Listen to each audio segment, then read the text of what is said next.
அஸ்ஸலாமு அலைக்கும் ஃப்ரெண்ட்ஸ். இன்றைக்கி எலுமிச்சை ஊறுகாய்னா நம்ம வளைகுடா நாடுகளில் செய்வாங்கள்ல, அந்த மாதிரி ஒரு டைப் ஊறுகாய்.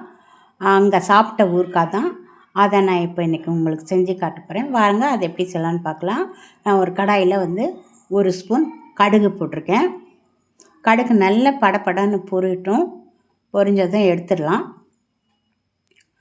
எடுத்துட்டு நம்ம வெந்தயம், இதே மாதிரி ஒரு ஸ்பூன் வெந்தயம். நான் 2 கிலோ எலுமிச்சம் எடுத்திருக்கேன்.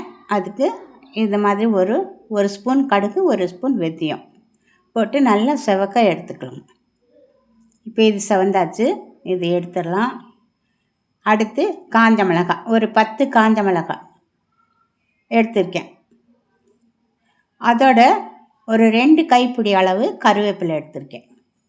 இதையும் சேர்த்து நல்லா வறுத்து எடுத்துக்கலாம். இந்த கருவேப்பிலை நான் இப்போ ஒரு அரை மணி நேரத்துக்கு கொஞ்சம் நேரத்துக்கு முன்னால் தான் நல்லா கழுவி ஒரு தட்டில் போட்டு அடுப்பு எழுதி இல்லையா, அதுக்கு கீழே வச்சிடணும்.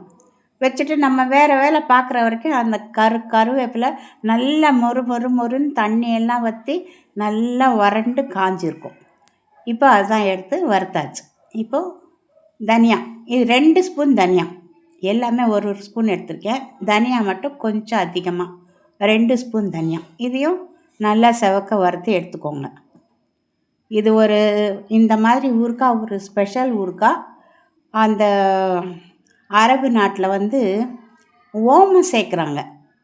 எனக்கு அந்த ஓமம் பிடிக்காதுன்னு நான் ஓமத்தை சேர்க்கலை.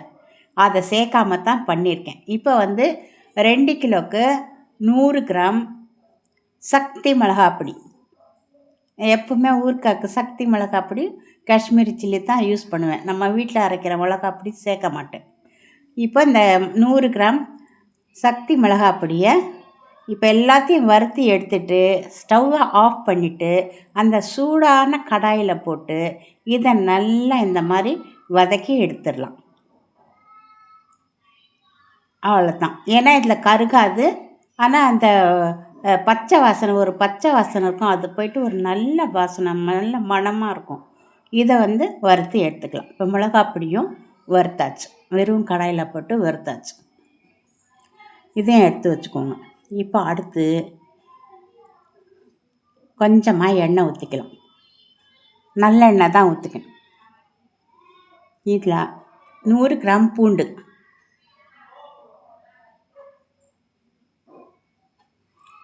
50 கிராம் பச்சை மிளகாய் நல்லா கழுவி இதையும் நல்ல துணியில் போட்டு தொடச்சி 50 கிராம் பச்சை மிளகாய். நமக்கு வேணும்னா நிறைய கூட சேர்த்துக்கலாம். அதே 100 கிராம் இஞ்சி நல்ல பொடியாக நறுக்கிறது.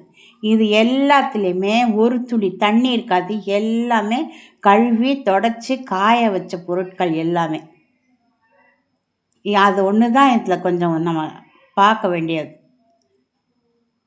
இது கூட நல்லா செவக்க வறுத்து விட்டுறலாம். இந்த எண்ணெயோடு அப்படியே வறுத்து வச்சுக்கோங்க. நல்லா செவக்கட்டும் ரெண்டுமே. இந்த ஒரு இஞ்சி துண்டும், ஒரு பூண்டு துண்டும், இந்த பச்சை மிளகாய் துண்டும் அவ்வளோ டேஸ்ட்டாக இருக்கும். இந்த ஊறுகாயில் எதுவுமே வேஸ்ட் ஆகாது. நீங்கள் வேணால் கண்டிப்பாக இது செஞ்சு பாருங்கள். கொஞ்சமாவது இந்த மாதிரி செஞ்சு பாருங்கள். நம்ம வெறும் மிளகாத்தூளும் கடுகும் அந்த வெந்தயமும் போட்டு செய்கிறோம் இல்லையா, அதுக்கு பதில் இந்த ஊறுகாய் அங்கே நல்லாயிருக்கும். எனக்கு அந்த ஓம வாசனை தான் எனக்கு கொஞ்சம் சரியில்லாமல் இருந்துச்சு. நான் ஓமத்தை எடுத்துட்டேன். இது பாருங்கள், ஒரு 4-5 நாள் உப்பு போட்டு வெயிலில் வச்சு எடுத்து வச்சுருக்கிறேன். நல்லா சாஃப்ட் ஆகிடுச்சு. ஒரு 5 நாளைக்கு முன்னால் தான் இதை பண்ணி நான் எடுத்து வச்சுருந்தேன். இப்போ இதை ஒரு கடாயில் வச்சு, கடாய் வெறும் அடுப்பை ஆஃப் பண்ணி தான் கடாய் வச்சுருக்கேன். அடுப்பை பற்ற வைக்கல. வெறும் கடாயில் இந்த எலுமிச்சம்பழ துண்டுகளை சேர்த்துக்கலாம். சேர்த்துட்டு இப்போ எல்லாத்தையும் ஒன்று ஒன்றா இதில் கலந்துக்கலாம். முதல்ல மிளகாய் அப்படி போட்டுக்கோங்க. செம்மையாக இருக்குங்க இந்த ஊறுகாய். எதுவுமே தொட்டுக்கிறதுக்கு வேண்டாம். அந்த ஊறுகாய் வச்சு சாதத்தை பிசைஞ்சு சாப்பிட்றலாம். அவ்வளோ பிரமாதமாக இருக்கும். ரொம்ப நல்லாயிருக்கும். இப்போ வறுத்து வச்ச பொடி அதையும் சேர்த்துக்கோங்க. இது கரெக்டான அளவுகள். இப்போ இதுக்கு மேலே இஞ்சி பூண்டு பச்சை மிளகாய் வறுத்து வச்சோம் இல்லையா, அதை அப்படியே எண்ணெயோட இதில் சேர்த்துக்கலாம். பாருங்கள், அது பார்க்குறது போது எவ்வளோ நல்லா இருக்குன்னு. இப்போ இதை நல்லா கலந்து விட்டுக்கோங்க. இது ப்ரெசர்வேட்டிவ்க்கு நம்ம அது என்ன வினிகர் அதெல்லாம் எதுவுமே சேர்க்க வேண்டாம். இதுவே நல்லாயிருக்கும். வெளியிலேயே வச்சு யூஸ் பண்ணிக்கலாம். ரொம்ப ரொம்ப நல்லா இருக்கும் இந்த ஊறுகாய். வளைகுடா நாட்டு ஊறுகாய் இது.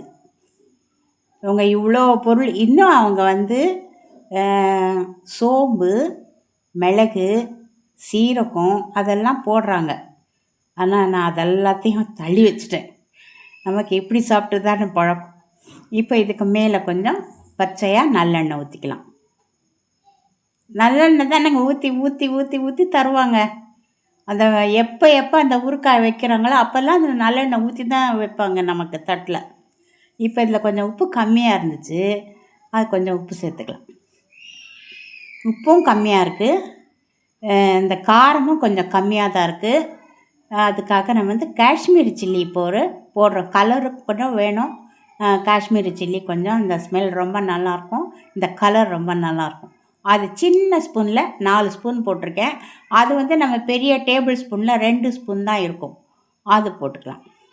இப்போ இதை அப்படியே கீழே இறக்கி வச்சுக்கலாம். இப்போ ஒரு 150 கிராம் வரைக்கும் ஒரு எண்ணெய் ஊற்றிக்கலாம். மொத்தம் 450 கிராம் எண்ணெய் இதுக்கு போட்டிருக்கேன். 2 கிலோ எலுமிச்சம்பழத்துக்கு 450 கிராம் எண்ணெய் போட்டிருக்கேன். இப்போ ஒரு கைப்பிடி நிறைய கடுகு சேர்த்துக்கலாம். சேர்த்து கடுகு நல்லா பொரியட்டும். பொரிஞ்சு கொஞ்சம் ஆறட்டும். கொதிக்க கொதிக்க கொதிக்க இருக்கக்கூடாது, ஆறட்டும். இப்போ அதுக்கு மேலேயே பெருங்காயம் போட்டுக்கோங்க. இப்போ ஒரு 5-6 நிமிஷம் அந்த எண்ணெய் கொஞ்சம் ஆறணும். ஆறினதும் இப்போ இதில் ஊற்றிக்கோங்க. அப்பயும் நுரைக்குது பாருங்கள்.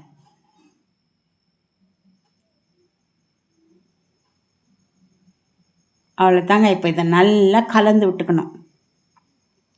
அருமையான ஒரு எலுமிச்சை ஊறுகாய். பார்க்கும்போதே வாயெல்லாம் ஊறுது. நான் நிறைய எடுத்து சாப்பிட்டுட்டேன். அது கண்ட்ரோலே இல்லாமே சாப்பிட்டாச்சு.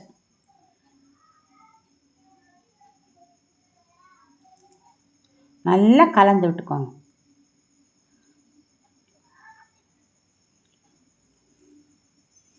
இப்போது இதுக்கு மேலே கொஞ்சம் எண்ணெய் ஊற்றிக்கோங்க.